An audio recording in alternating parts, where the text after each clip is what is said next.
Hi children, welcome back to the IT class. Today we are going to start our third lesson, the infinite world within our grasp. We know that today almost all the activities of the service sectors are internet oriented.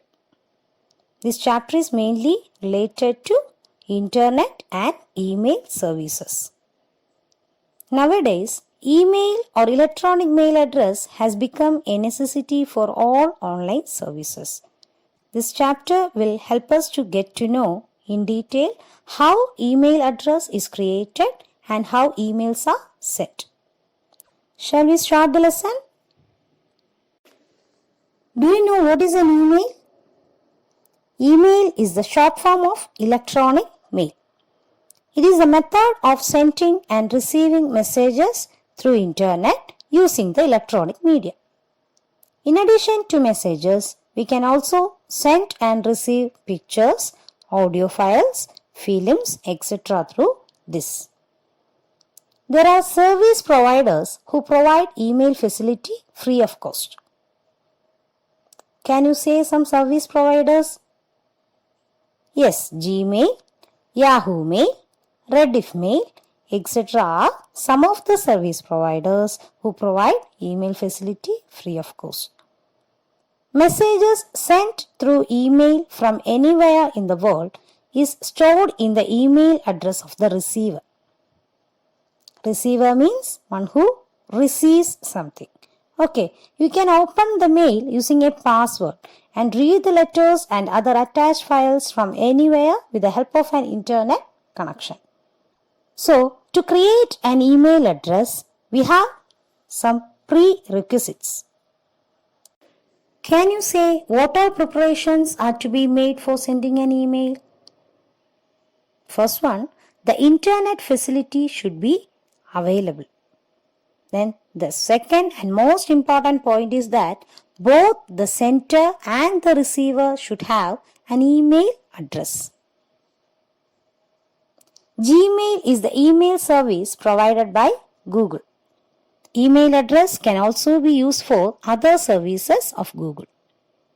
Let's see how an email can be sent by creating a Google account. For creating a Google account, enter the site www.google.com. Then click on the link Sign In. Can you see this? Click on Create Account from here. Then enter your name and username in Create Your Google Account. Enter the desired password and confirm password for your Google account in the given boxes and click Next. Enter your mobile number in Verify Your Phone Number window and then enter the verification code received from Google. The account creation process can be completed by agreeing to the conditions and privacy policies of the service provider. Then we can enter the Gmail account using username and password that we have created. Now you get an email address. Open your email account with the email address and password that you have created. You have to be careful while creating an email account. If the email ID that you decide to create has already been used by someone else, you may not get it. Then make the required changes and give another address. Okay.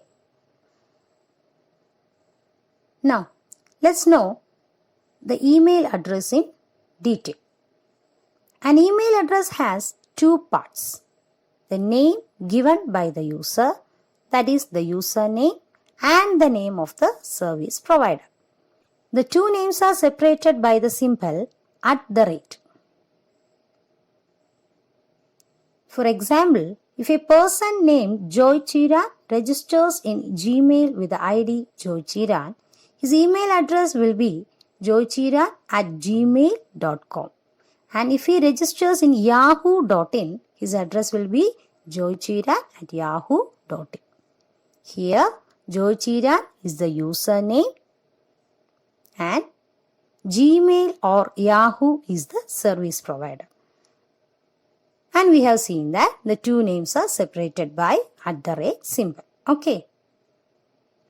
A person with the email address of a particular service provider can send to and receive mails from the mail address of any other service provider, which means that there is no need of taking the same account of both the sender and receiver in the same service provider.